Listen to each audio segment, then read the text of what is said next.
Thank you for joining us and welcome to the Smite PS4 Qualifiers. Finch here. I'm joined by Taco. And again, I couldn't be happier to have you here with me, Taco. So we go on this journey together to see who's going to join us in the PS4 League. We are in Europe. We already have Charizard in my backyard and Takedown, my OTP, my one-true pairing from Monday, who already qualified through. Yeah, it was a lot of impressive gameplay, I think, from that first round of the European stage in this PS4 qualifier for the league. And one thing I was really taking note of is that Charizard in my backyard definitely didn't feel like a team that was just participating in an open bracket by any means. I think they were probably the most impressive team from Europe that I've watched so far. I don't know about your personal take on teams. And Takedown, of course, right behind them. But this could be a real chance or a real opportunity for some of these other European teams to step up. That's right. Charizard in my backyard looked good, in particular their communication, the way they moved around the map as a unit was really strong. So I'm right there with you, Taco. Already some nice contenders here in Europe. But we'll talk to you all a little bit about what you can expect from us later on this year. Of course, what everyone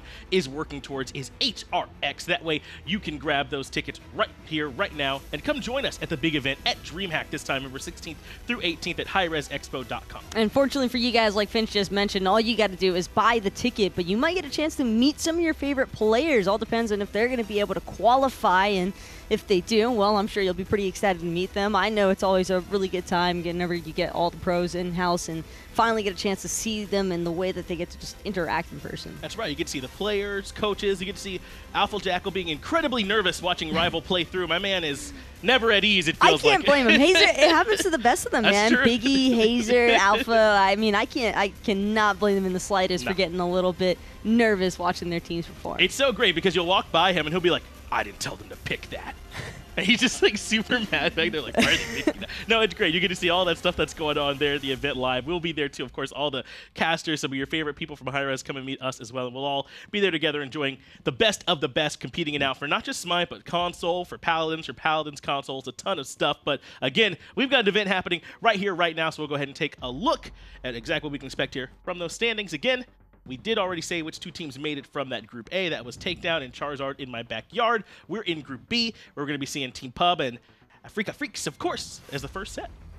And Pub and Afreeca Freecs, we haven't really, had a whole lot of opportunities to really see what these PlayStation guys are all about. But none even. We do know that they tend to follow suit, I think, of a very similar drafting style for that of the Xbox League. I noticed that there seems to be a lot of similarities to the two. I mean, probably because of the fact they're both console, but if we exclude those cases, I think it's also just the fact that a lot of these PS4 players, they've had some time, I believe, to really get a chance to watch previous matches in competitive play and just try to adapt that into their own. Yeah, we've seen a lot of, I feel like, Guardians getting banned away, and then we're able to see the likes of Chang'as, Odins, those sorts of gods making it through and having a big impact here, especially on the console side. So I would not be surprised if that's what we see getting prioritized here later on today, along with some other picks that are, always around. Chulainn has made it through quite a few times as well and had some strong impacts. That was one big thing I noticed, was that a lot of these PlayStation teams are actually willing to let the Chulainn go through, whether it's for the first pick opportunity or just accepting that they're not going to have it and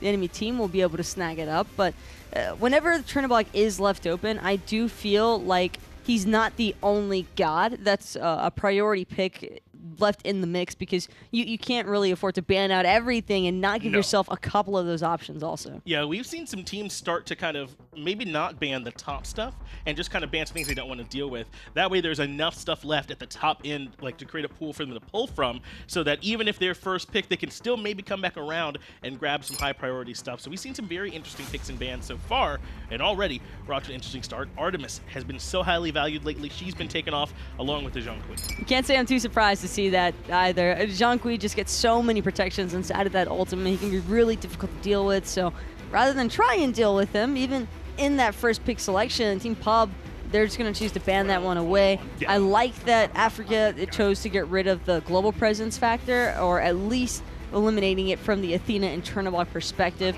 Those are two really strong ultimates that could possibly end up turning the tide of a team fight. And seems like they still want to be able to control those team fights with that Guan Yu pickup. I love it. It's a ton of sustain, a ton of control, as you mentioned. When he's up on that cavalry charge, it can be so difficult to try and get him off of the backline and get those stuns off. So very strong pickup for the Freaks. But Xbalanque selected here by Team Pub.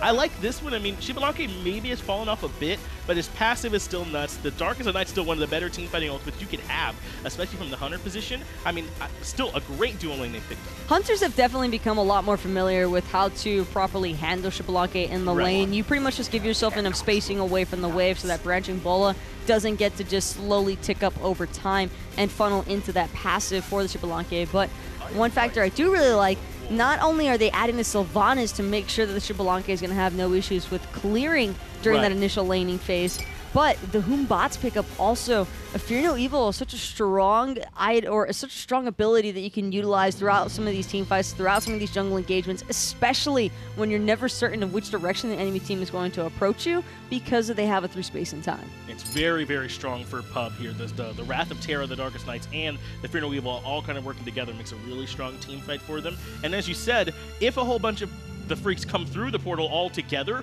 then Pub can kind of punish that, right? With the Wrath of Terra, with the Fear No Evil. So could potentially mitigate some of that usefulness. It just depends on how well this Janus is able to place that through space and time.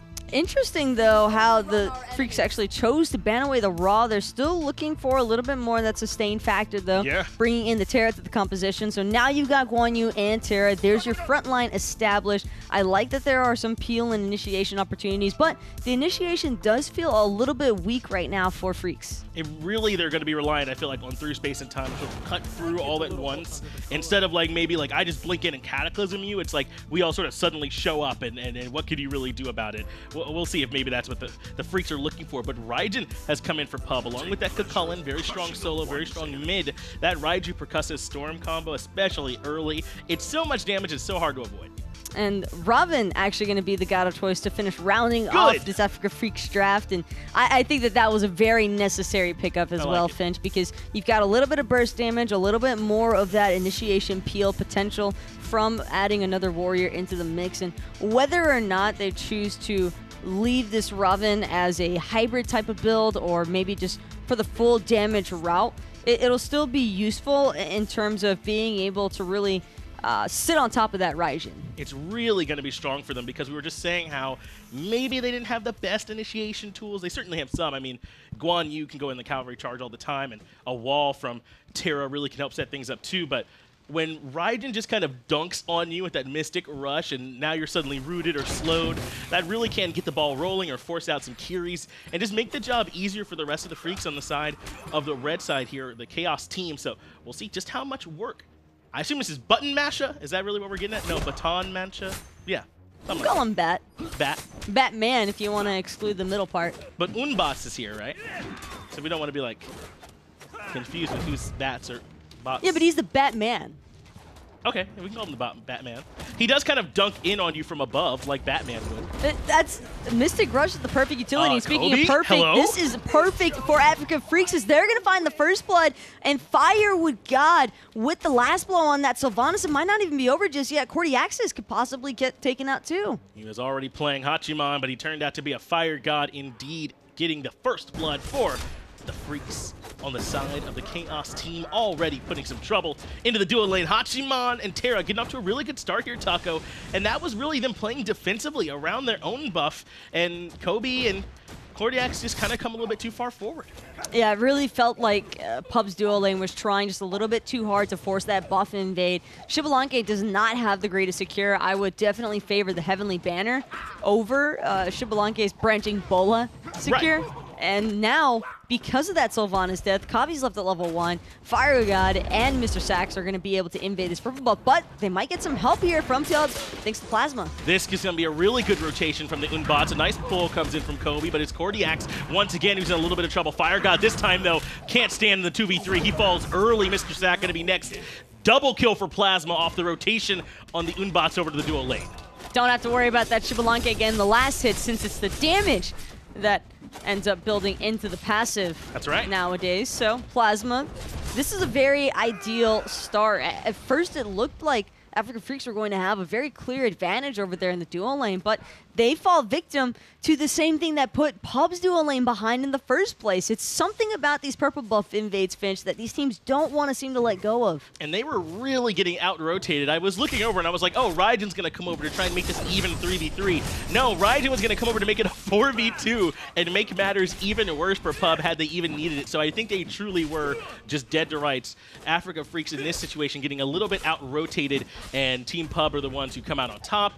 Able to get not just the kills for Plaza and assist credit over to Ardent as well in the mid lane, and trying to help recover some of that pressure they lost for the duo. It's fortunate also for Pub's duo lane that they were able to recover in that way, but they're not out of the woods just yet. Battomancha is making the rotation, has found cordiaxiz. That's going to force the Rising Jaguar, but he went forward. The Batman is here, and he's trying to bring down cordiaxiz, but a little bit sloppy there on that jungle gank, as you mentioned.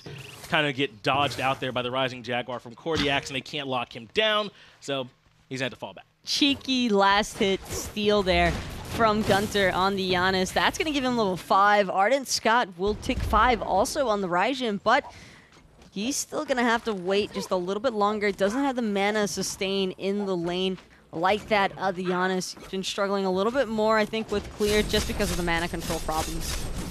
See if we'll be able to make it happen, as GunTeR Warriors looking comfortable, at least for now, but able to move around the map relatively easily, whereas Ardent, he's going to have to back now, as you said, running low on mana. Tier 2 boots is going to be the call as he rejoins the fray, but who else but Plasma is here again, and this time he has the Fear No Evil. FirewwGod does not recognize the target. It's going to be mrsacx. He's been rooted, dash through from Rising Jaguar, and Plasma gets an easy gank through. Space and Time does come through, but it's too little too late. Team Pub are already on the retreat. Just the freest killing spree of all time for Plasma over here in this duo lane. He has just had back-to-back-to-back kills and gank success over here, and you have to start to wonder, why aren't the Freaks looking to place a ward a little bit higher up? That's the second time now that they've just been choke pointed and kind of fed into it a little bit also. I don't think that nCobbY and cordiaxiz were being super revealing with their positioning, but it did feel overly aggressive.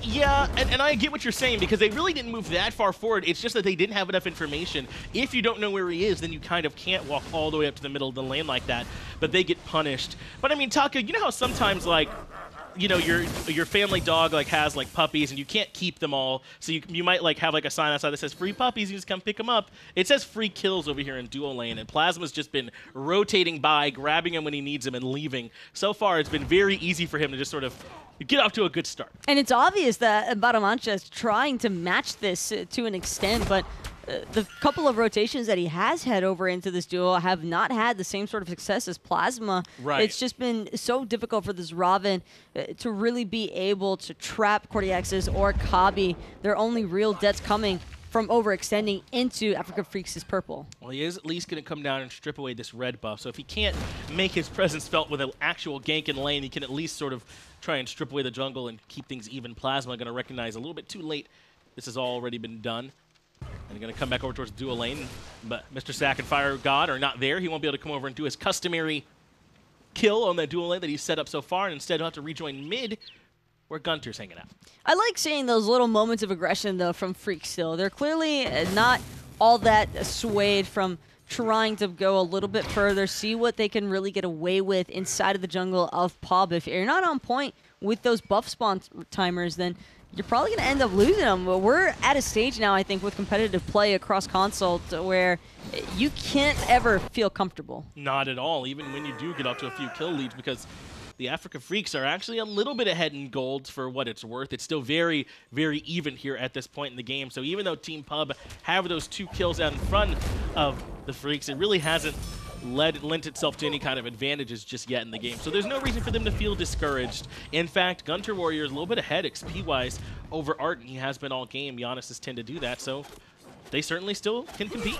I think with GunTeR not rotating nearly as often as Ardent Scott, it's been significantly easier for the Janus to just maintain his steady farm in lane. cordiaxiz is going to Rising Jaguar forward one more time, recognizing that there's no Terra to punish him for it. So may as well try and clear the wave as efficiently as possible. Both of these hunters opted for finishing off the Devourer gauntlets before anything else, and Plasma Dropping the Fear No Evil. This is going to be trouble for Fast Kill in solo. And it is indeed getting another kill for Plasma. 4-0-0, 4 kills total, all of them on the jungler. But now cordiaxiz looking at the oracles. Another collapse could be on. nCobbY drops the Wrath of Terra to avoid getting control, but the roots comes out from the Batman. Mystic Rush off the mark. They do have Darkest Nights, Heavenly Banner. FirewwGod gonna find that kill. nCobbY ends up falling. Everything expended onto the Sylvanus. nCobbY just absorbed like 3 ultimates there, and no one is available to assist him. In fact, the cordiaxiz and Ardent Scott end up getting zoned away by GunTeR alone pretty much, and this is a very real Gold Fury opportunity now for Freecs. They're pulling it. They've got 3 members here. GunTeR's coming over to make it 4. Really only Plasma's around, and he does not have his ultimate. He does jump in. Monkey Toss finds a kill. Afreeca Freecs get it, but a double kill now for Plasma. He can't defend the Gold Fury, but he'll punish them by taking their lives. He's auto-attack trading with Batman, and he's not going to be able to win that one. That's who comes out on top is the Ravana. Little bit surprised that we don't see him trying to disengage there, but now it's all about Ardent Scott looking for the invade. Won't be successful on the secure there, but now he could possibly find Battomancha with the Taiko drums. No, instead gonna whiff on a couple of those ticks. Does manage to force the purification beads, but even then, Battomancha escaping on the Ravana despite having waited to clear the red buff, and they confirmed their own red buff. That's pretty nice when you consider it there for the Freecs. That started off for them poor. Remember, it was the gank that started all off on Fast Kill over in solo lane as they come to defend their own purple. nCobbY could be in trouble yet again. A great wall stun. Sprint comes out. Wrath of Terra does immune the AI Jutsu stun. Looking for some more roots, but they're finding the auto attacks. FirewwGod's low, but he ends up falling. Might have been a minion that gets the last shot, but Earth and Fury gonna come out on top of cordiaxiz beads to let him get away, but mrsacx gonna chase him down. GunTeR waiting nearby just in case he needs to portal his teammates into safety. Terra finding the last hit, another incredibly successful dual lane kill for Freecs. Fear No Evil almost catches Gun before he can make it through the portal, but with beads still available, he makes it right on through, so Plasma does get the beads at least away from him to make GunTeR an easier target. I need to see more punishment from Pub whenever they've managed to force out these actives, because we've seen Freecs expend their beads a lot more often than not. Actually, hold that thought, because Plasma's in a whole lot of danger one more time. FirewwGod gonna Aijutsu forward, and it's because the red buff's available. All of a sudden, it's a ton of action. The Freecs are going to strip away the red buff here, Taco, and now they're going to look for the disengage. Team Pub can't quite punish them on the back of that, so you might finally have a brief moment, but you're saying you wanted to capitalize more on these relic timers. Capitalizing on the relic timers would be perfect for Pub.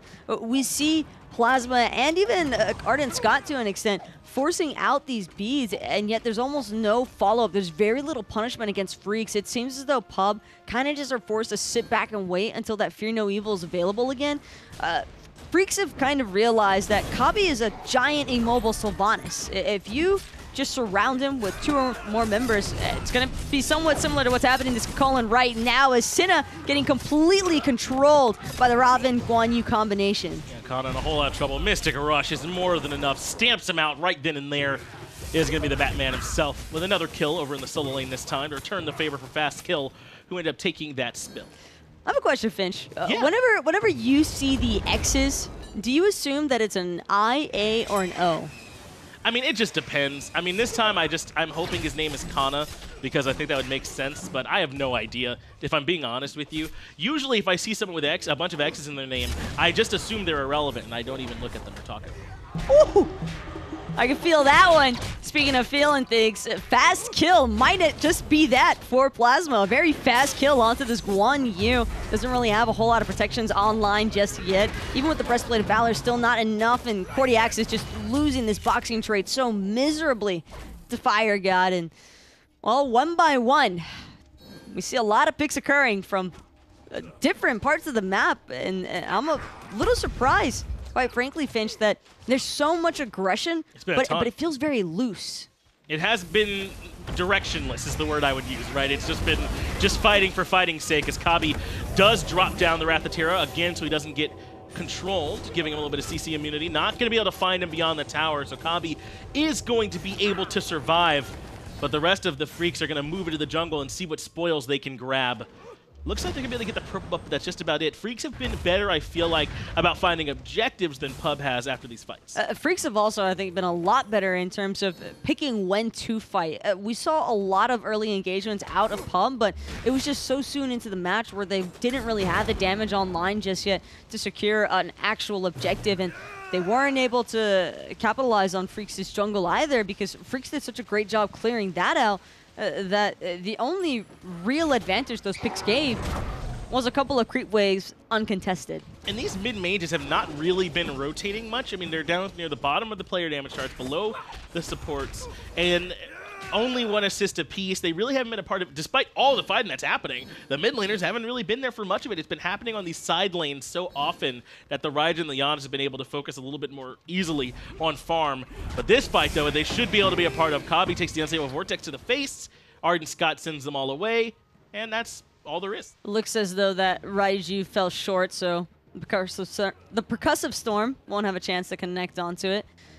And despite what looked like a possible fight on the verge of breaking out, the Freecs have instead chosen to disengage, just go back to farming out their respective lanes. And this Gold Fury is still a very real contestable objective. Plasma finally going to have some success with an invade onto Freecs' purple buff. And now, even with Vision, Pub are still choosing to try and aggress here. Fear no evil from Plasma, more than zoning, it's gonna find the kill. Terra falls very early on. Coming in on the horse though is fast kill on the back end. The zone them off the Gold Fury. Tycho drums means he will not end up getting stunned. He does push him away, but GunTeR comes on the backside. Unstable Vortex finds a kill, as does Battomancha. That's 3 kills now for the Freecs and a double for GunTeR. I almost feel like that Sylvanus pull worked against them. Mystic Rush straight into the tower. Battomancha doesn't need any more mana because one more is going to do it as he takes out Ardent Scott. Nearly a full team deicide. Kana the only one left standing, and all he's focused on is trying to secure the red buff. He's very confident in his ability to grab this red buff. He is going to grab it. The Freecs are going to get the Gold Fury. Going to turn around now that he's in that rage form and force everybody back. But this is what the Freecs have done so well, is turning back and making sure they grab objectives. This time it was Pub who started up Taco, but that did not go the way they planned at all. They stacked up, and the through space and time from GunTeR could not have been more perfect. It clips 2 members from Pub, both of them being carries. Automatically, cordiaxiz and Plasma kind of forced to try and back up a little bit. And then nCobbY, he had the best intentions in the world with that Sylvanus pull, but it ended up working against Ardent Scott because he pulls the Ravana straight out of the percussive storm damage. Ends up being a bit of a detriment to the team. Fast kill was also a big part of that with the cavalry charge coming in. Just doing free damage and getting the stun, kind of forcing Ardent Scott up into the Tycho drums, I think a little bit sooner than what he would have liked, and he ends up having to use it defensively to try and peel for the rest of his team, trying to keep cordiaxiz alive, but even that ends up being a fruitless effort. Afreeca Freecs now are the ones who are out in front, up 11-8 in the kills. They've got a nice gold lead for themselves too, about 3,000 gold, along with 3,700 experience. The Freecs appear to have come out at night. Well, they're trying to make some plays early in the morning, Finch, because, at least for us, I guess this is still technically morning time. It says AM on the clock. I'm going to assume it. Even if it is the European region, they go by our rules now. That's right, yeah. We're broadcasting, I suppose. You know, I'm on your side. I think X's, I'll say them like an S sometimes, right? I feel like it's kind of hard to tell. Like Cinna, maybe this is I thought Cinna initially, and then I heard you say Kana, and I was like, whoa, that could work too. Plasma does drop the Fear No Evil. They're going to control the Terra. Earth and Fury comes out, but a futile effort. A bit of a Zapman beads on the ultimate as the rest of the squad brings her down with no trouble. GunTeR Warrior, though, finds a nice unstable vortex. Immediately gets knocked up, though, by the Spear of Mortal Pain. Through space and time allows GunTeR to come back through and take down Ardent Scott. The bravery from this man, and now there's a horse to let him escape. The complete disengage from GunTeR just in style takes out Ardent. cordiaxiz falls on the backside, and it's not over just yet. FirewwGod gonna find Sylvanus with the Eagle Eye extended autos, but now GunTeR, he finally lived for so long, he might end up falling here. Instead, Plasma ends up choking, but the same can't be said for Kana. He takes down the Janus. Eventually does come over with that salmon leap and bring him down, but that fight had GunTeR Warrior's name all over it. Excellent performance from the mid lane mage there in that extended engagement, but still, it's the Afreeca Freecs who are the ones benefiting from that performance. They're going to push down the tier 1 tower in mid. Now they're going to look for Kana as well. Plasma has been zoned off by the Batman. Plasma instead is going to try and defend his speed buff, but takes a ton of damage. Even with some nice crits, he can't fight up against the Ravana. Some incredibly strong crits. One of those ticked for 800 something onto the buff camp, fortunately enough for Battomancha, so he won't have to worry about losing his life in that trade. It's just every jungler, if they see the enemy, you got to kick them while they're down. If you take that speed buff in that moment, the level of demoralization that the Batz probably would have experienced would have been possibly overwhelming. It would have been more than the rest of that fight. He would have been like, yeah, we lost our tower of 4 kills, but my speed is still up.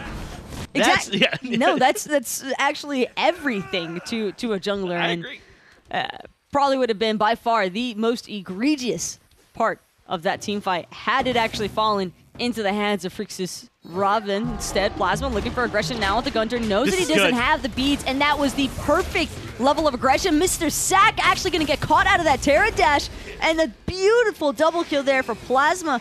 Just when you think Team Pub could possibly be checked out of this one, they find a beautiful 2-for-0 trade. Everything good for Team Pub has happened around Plasma so far. They punish GunTeR, who's been the hero for the Freecs this whole game, and they take down mrsacx, who's been getting cyber-bullied. Now they're going to grab the Pyromancer for themselves, along with a couple quick kills to try and even this back out, to slow this game down. But I've been wanting to talk about these Hunters, too. Look at this big experience difference. Can we see net worth, too? I want to see just how far behind cordiaxiz is right now. Up at the top is FirewwGod, and way at the bottom. That is some rough stuff. As a Hunter being 2,400 gold behind. That's why we see the completed Poison Star, a finished off Executioner. cordiaxiz, even if he wanted to, has 0 chance of defending this T1 tower, I believe, especially not with Battomancha's rotation. Heavenly Banner to give FirewwGod the auto attack speed that he needs to take out that tower quickly, and Plasma just lurking around the corner to make sure his Hunter's not going to get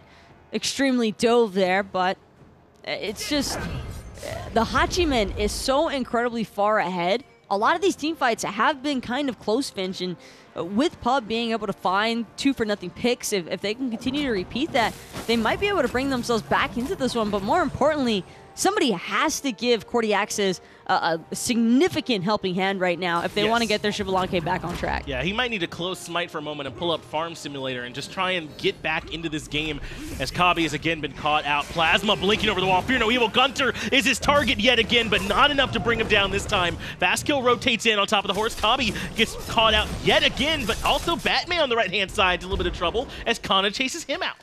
Great play there from Connor, making sure to keep the Terra and the Ravana zoned away from that engagement. Think that Freecs might have been able to find a little bit more for it had it not been for this Chulainn.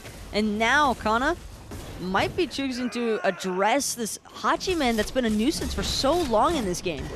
Plasma has to jump away from fast kill, but I love the adjustment we've seen from Plasma. Everything that's gone well for Team Pub is kind of circled around this bot so far, so he's made it his goal to go for this Janus early on.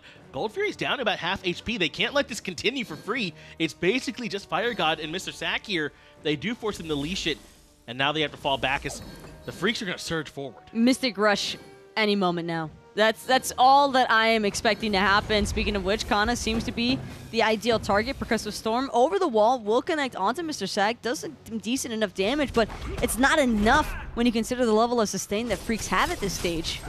Gold Fury now at half HP. The Freecs are going to continue to force this fight around the objective. Fear no evil comes out from Plasma, but they blow him up immediately. FirewwGod is hitting just too hard. nCobbY ends up getting caught in a storm, and he falls to the Batman on the back end of the fight. The fight's continuing as Kana wants to try and find some of these low-health targets, but there's no one for him to go on. Baton has forced everyone else out. But just look at the carries. Both the Xbalanque and the Raijin, the 2 damage dealers that Kana needs to be backing him up right now, they're forced out to their T2. They're probably spam pinging him right now. They know this is happening. Beautiful initiation, though. Nice knockup. Still looking for the kill onto GunTeR. Will manage to find it.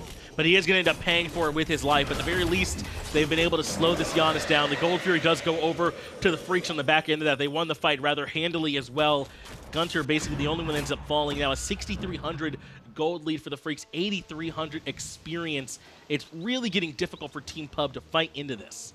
Janus feeling a little bit like the sacrificial lamb here for Afreeca Freecs, but he earned it. He signed up for this ride with that play he made in the mid lane. I do not blame them. He can't be all that upset. His plays have most certainly led to these promising opportunities for Freecs, and they've done a great job capitalizing from them, making sure to take every little bit of the map that they can get. They've opened up the duo lane pretty significantly with the removal of that T1 tower. Same for mid. There isn't really a very reliable escape pathway right now for Pub.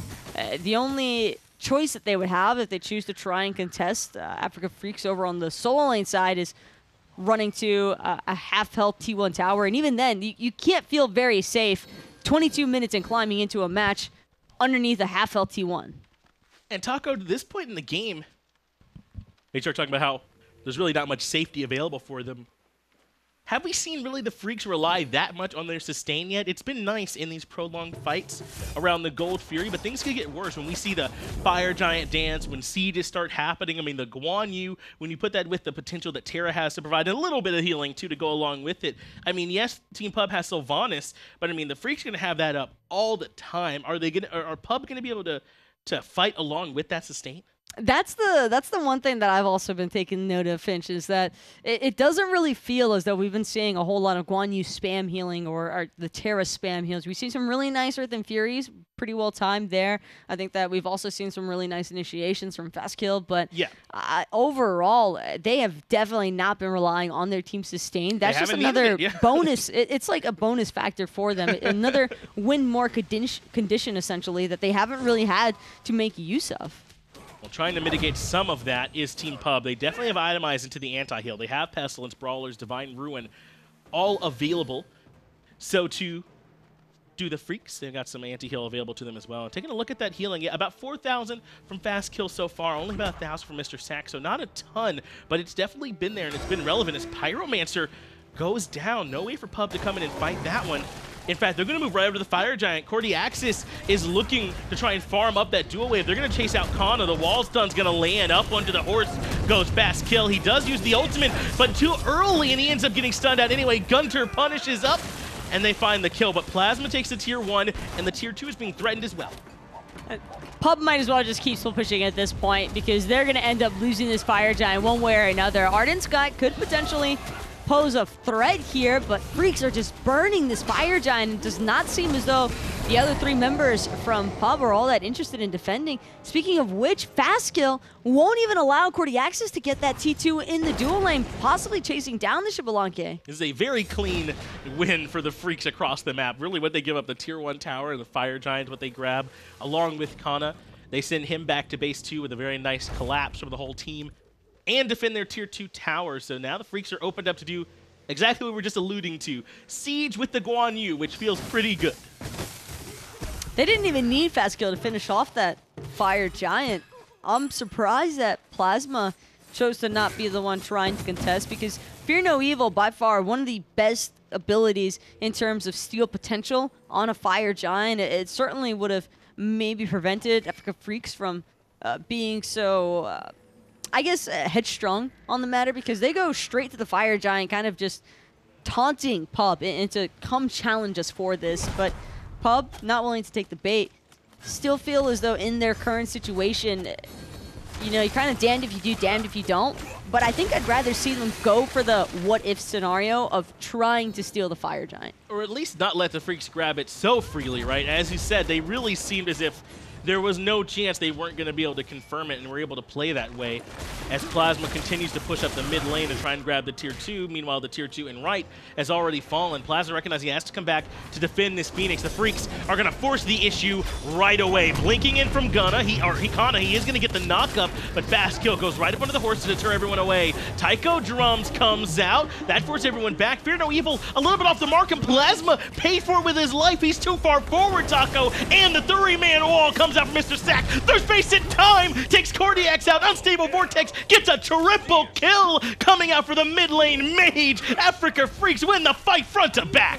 When does it end, Finch? That is all I have to ask you. And it seems as though 26 minutes is going to be the calling card here for Afreeca Freecs as they close out their very first game today against Team Pub. Freecs indeed. They managed to very competently close out that game, and a few few miscues, I would say, on the defense from Pub there, but I mean, when it's played that cleanly by Freecs, it can make anyone look like they're making some miscues. A very good job closing that game out. If I had to think of a worst-case scenario, that was definitely the embodiment of it. Plasma tries to jump in, but the worst part to me, by far, was just the Raijin Taiko drums at the end there. That completely whiffs, and from that moment forward, they recognized it, and as soon as they recognize it, you just see that instantaneous turnaround factor. The Hachiman just surges forward with that mounted archery, gets a really great slow onto 3 of the members from Team Pub, and then that was followed up from that beautiful Terra wall stun that we saw. That was great. That was probably the most perfect part of the entire engagement, outside of the fact that Plasma chose to jump into 5 people to drop a Fear No Evil. Yeah, and throw his life away. And I think that what you can almost very clearly hear the Freecs saying, oh, that's everything. Like, they've used everything. Let's just go on in. We're already ahead. Now they don't even have some of their best team fighting ultimates. So very clean from the Freecs to close that one out. And just from early on, it felt like Pub were very reliant on Plasma, right? If he wasn't having a good engagement, then they weren't going to have a good engagement. I mean, cordiaxiz was behind the whole time. nCobbY was routinely targeted. I mean, they really struggled. It's just way too much reliability onto that Batz. He can't do it alone. He needs somebody else to back him up, and in my mind, Finch, I just don't think we saw enough out of Arden Scott here on the Raijin. Yeah, I was not really a fan of this Raijin pick. Normally you pick Raijin because you want to be super aggressive. We saw super passive gameplay. Even before they fell really far behind to Freecs, from the very beginning. I just did not really see that level of gameplay, I think, that you need to find success on the Raijin. But we still have plenty more PS4 action coming for you, Talk. We've got a day chock full of it. So we'll get a real quick break, get everything sorted for that next game. We'll be right back. Make sure you stay tuned.